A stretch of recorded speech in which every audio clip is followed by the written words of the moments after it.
Thank you so much for this presentation. And I think you showed very well how humor is a very powerful tool. So thank you very much. So we have 20 minutes for any question or comments, discussion with the panel or...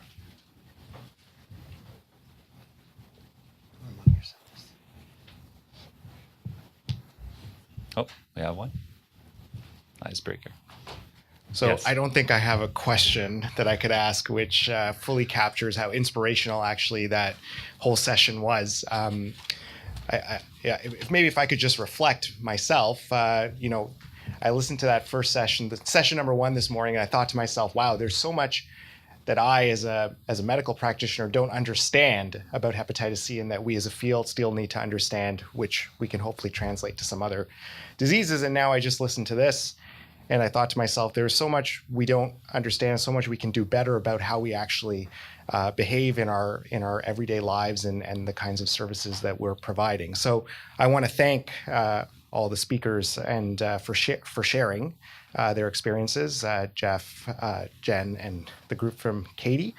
And I guess as a call to action for all of us, Canada is a signatory to this global hepatitis, the WHO global targets, and all of us should be tweeting, calling our MPPs and the Minister of Health, holding them accountable for why we have not seen more policy action trickling down to achieve those goals. So maybe that's the statement I want to make, but I don't have a question. Yeah, but thank you.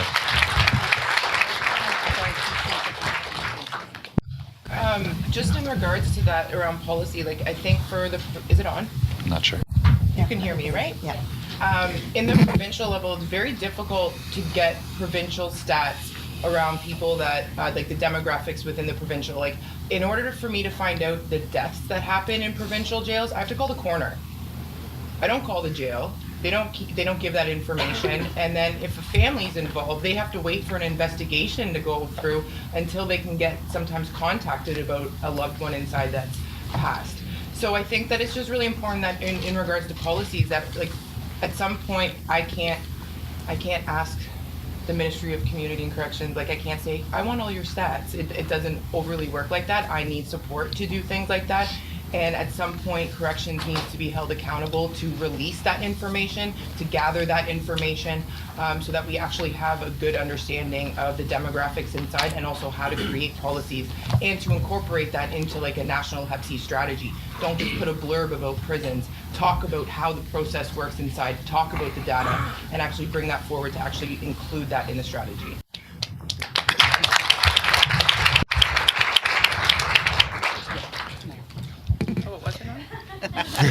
Did you even hear any of that? I think they got it, yes. Do it again. Thanks, Hainant.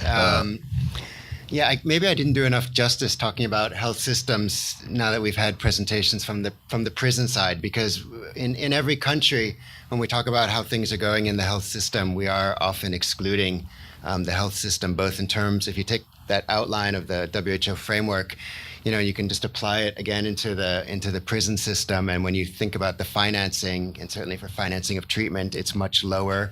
Service delivery, harm reduction, almost non-existent in every country. So we're really doing so much worse there, and yet we have such a higher prevalence of hepatitis C in those settings. And then I thought it was just interesting to hear how much there's been about the numbers, both comments about, from Jen about we can't count everything, and maybe that can even get in the way. But at the same time, as you mentioned, Canada did adopt the WHO Global Health Sector Strategy. WHO, it's an excellent strategy. I put in my disclosures that I worked at WHO, so I'm a bit biased. I wasn't part of developing it, but these are global goals that you need to be using and thinking about until you have your own strategy and specific targets set. And I think the failure of WHO right now has really been that the monitoring and evaluation framework isn't in place yet, because once that comes, right now we have good data coming out of the Polaris Observatory, but once the governments start reporting, it's going to be a field day of how accurate are these figures, why is Canada behind certain other even lower income countries and so on. So that should happen next year, so get ready. Thank you. Thank you. We have another question here. Yeah, sorry, not really a question, but another comment very similar to Hemant's previous comment. And I'm a physician that treats viral hep, but and also researcher. So I would like to thank all the speakers today for giving a different perspective. Researchers just tend to look at, oh, here's the research aim, boom, and I'll just do this study and sort of forget about the subjects and the question of ownership of data, especially in Indigenous people. And I think this session has been really informative, and it's caused me to ponder really deeply on these other issues. The research isn't just about finding this little hypothesizing something and then doing a protocol. There's these much more. The other issues are very, very important, and it was really moving to me and inspiring to hear all the presentations. And I want to congratulate the organizers on putting together this session. Certainly, in Alberta, where I work, we've been doing making some inroads into treating Hep C in Indigenous people, and after 2 years of not much progress, I finally managed to make some connections in the Indigenous community, and things are coming along nicely. But these kind of perspectives that I've heard today will really help me. And again, I want to thank all the speakers for giving making this session really informative and enlightening. Thank you. Thanks, Sam. Mel, you have a question? Or comment? Yes, a comment. Having watched how painfully slow Canada has responded to hepatitis C, I just want to say thank you, because it's your community collective voices which are so critical to send the message out. And I think the way you have eloquently articulated not only the notion of Hep C, but the notion of prevention, care, treatment, and follow-up. And as a wealthy country, we should be ashamed. I'll make a quick comment back.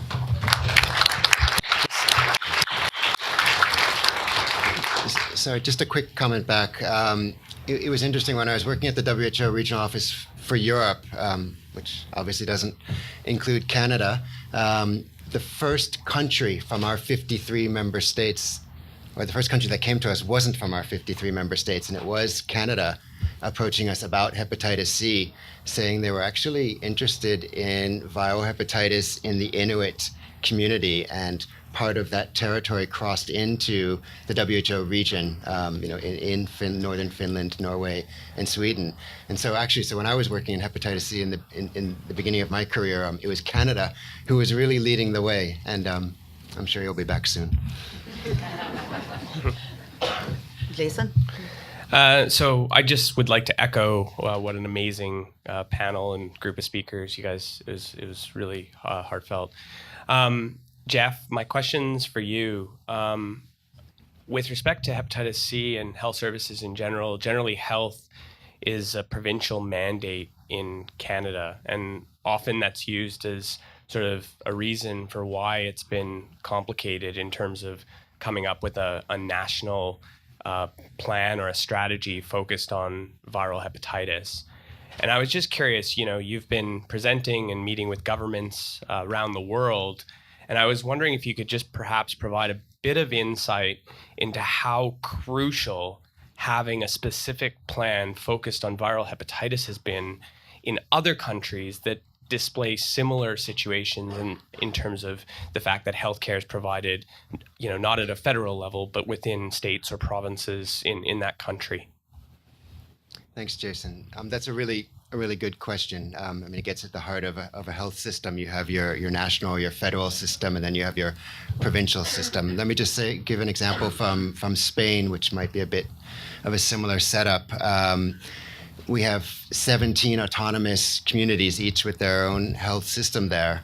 But 3 years ago, the government developed a federal hepatitis C strategy.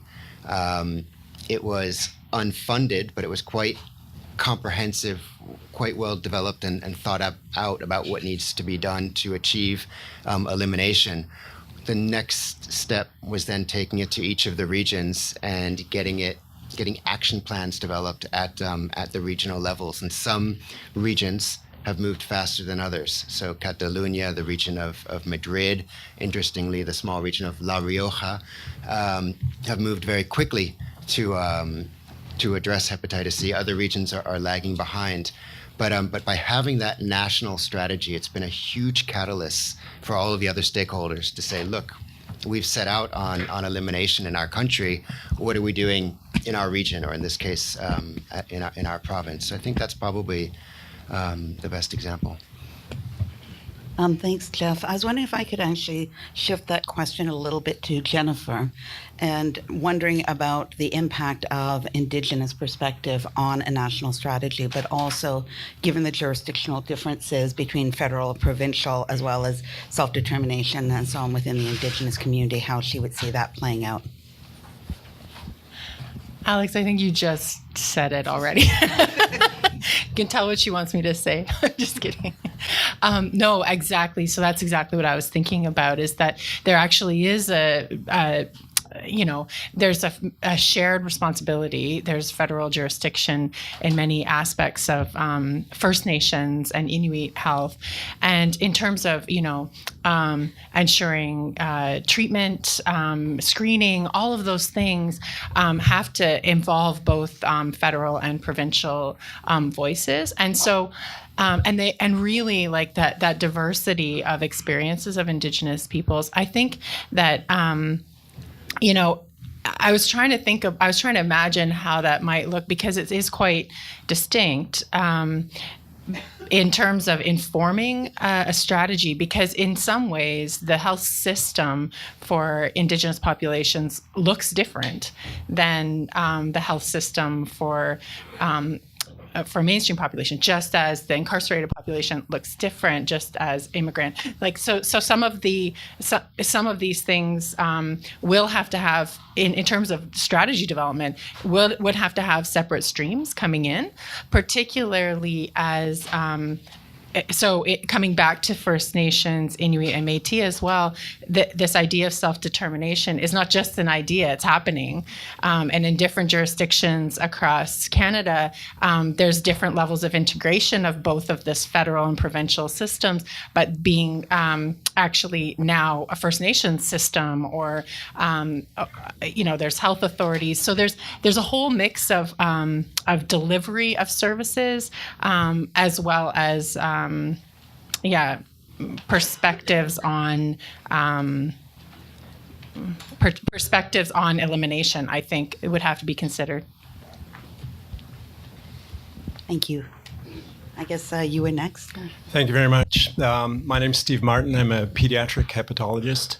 I was very interested to hear the different groups' perspectives and the personal stories that were given.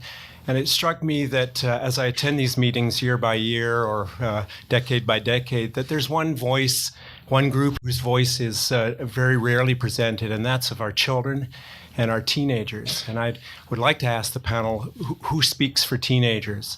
I say this because although medications are available for teenagers, they are excluded because they are having mild disease and they can be treated when they're adults.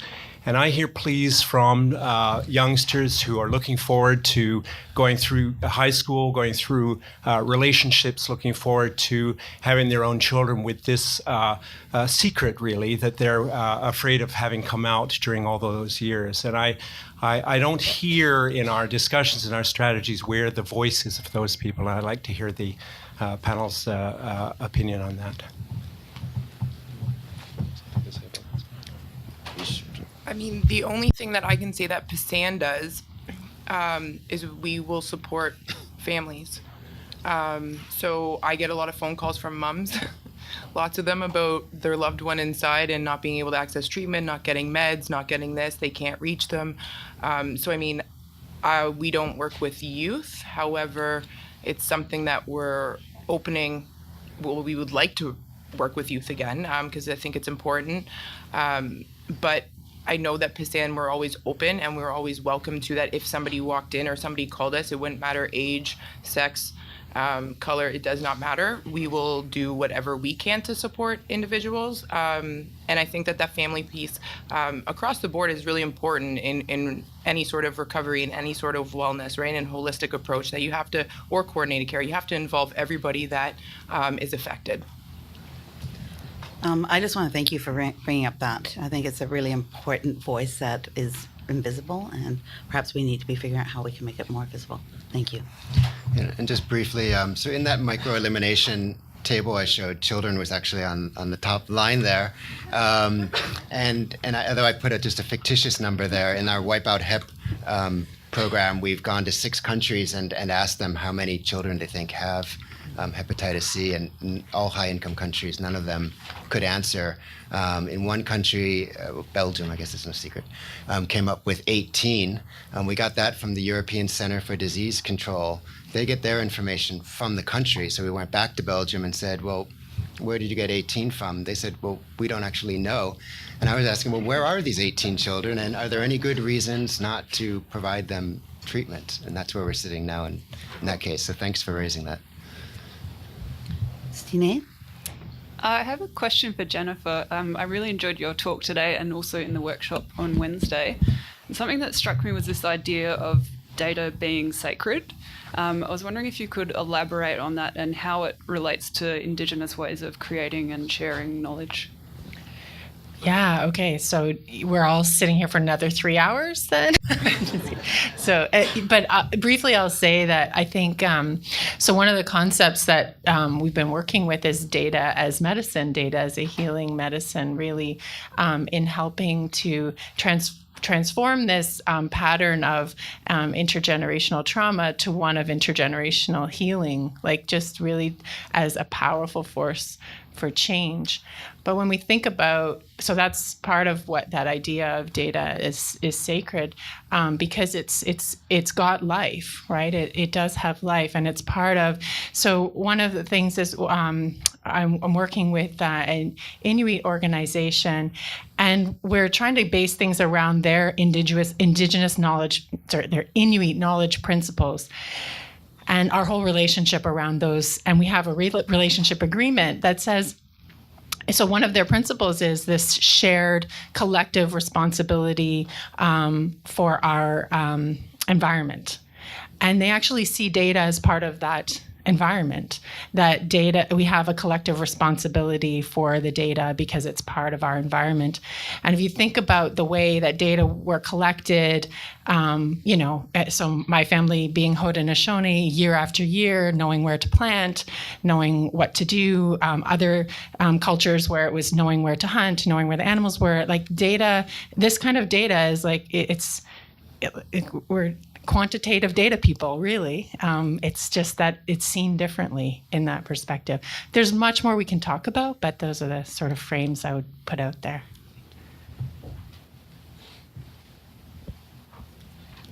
We're actually running a little bit behind, so I'm going to ask the last 2 people to have abbreviated questions, and if those who are answering could also do the same, I would appreciate. So, Malcolm. Okay, Malcolm King. Very briefly, I'd like to congratulate all the speakers on very interesting talks, and particularly with Jennifer Walker's description.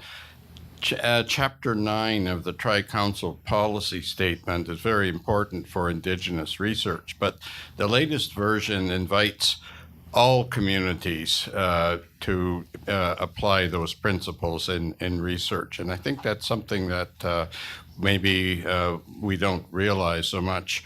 But also engagement with the communities, with people with lived experience in their communities, just makes good sense in research. It's good practice in research. And so in some ways it shouldn't have to be regulated. It should be part of good research. Thank you. Thank you. Thanks. Well, I'll echo my thanks to all of the presenters. This was really a fantastic session. And I'm going to follow up just a bit on Jason's question about this challenge of how you structure things. But instead of thinking about federal versus provincial, is the question of STBBI versus Hep C. And this is a little bit directed to Jeff, but I'd also be interested to hear the others briefly comment on whether all sexually transmitted and bloodborne infections should be lumped together, or should we be thinking of these things separately, and how has that worked well or not well in other places? Yeah, that's a good question, and this is going constantly back and forth in the countries I've been visiting. I think we need a specific viral hepatitis strategy. When we look at how to implement that strategy, we need to look at the other strategies and have integrated approaches. But in the early days, hepatitis C was always in HIV strategies, if it was even mentioned at all. And in the first global hepatitis policy survey conducted by WHO in 2013, a number of countries reported that they had hepatitis strategies. When we asked to see them, they would send us the HIV strategy. So being included in a co-infection strategy is great, but that doesn't mean you're properly addressing this epidemic. So I think a country needs a strategy. Strategies don't have to be long. I mean, the Spanish strategy was 70 pages. I don't know who else besides a few of us have read it, but you can the strategy can be short. The action plan needs to be very specific, and all of those action plans need to be at your provincial levels, maybe even your city levels, or whatever structure you're working on. And going back to your question earlier, Jason, it made me think about how when you have a decentralized health system, it can be a good excuse not to take national action.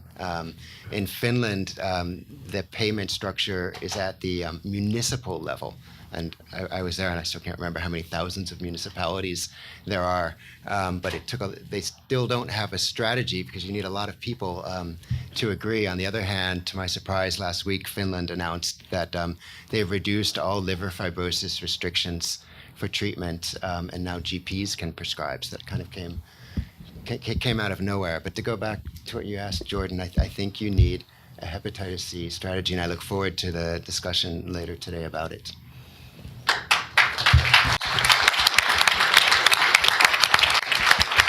Thank you. Well done. I wasn't sure if that was the end. Does anybody else want to?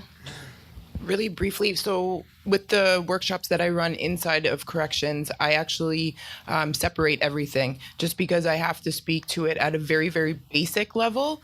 But I also have to take into consideration that when I'm going in there to teach about how to use condoms, how to use dental dams, I also have to talk to them about how to ask for condoms within an institution, because when you ask for condoms within an institution, it's actually an institutional charge because you're not allowed to engage in sexual activity or drug use. So it's not just a conversation around basics on how to, but it's also how to access these things that are offered in jail without being a target as well, right?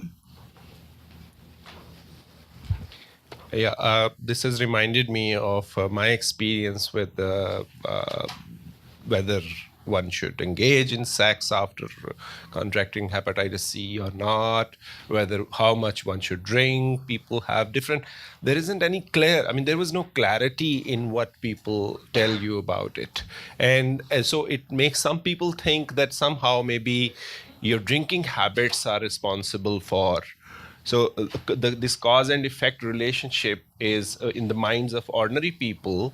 It sometimes creates very strange illusions, or let's say it misleads people. So I think when it comes to spreading, talking about the education regarding hepatitis C, the researchers should also focus on how people conceive this and how they look at it. Thank you.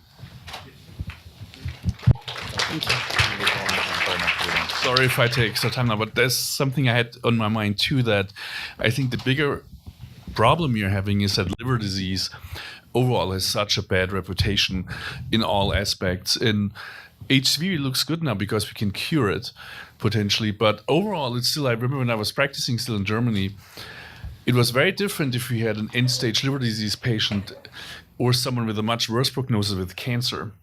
The clinical efforts usually on one side were much more towards either saving the patient, or then even then the palliative care was still much more sophisticated. In many PE providers' image, liver patients are somehow not worth the same effort. And I think if you don't change that, there will be a problem for everything. Thank you.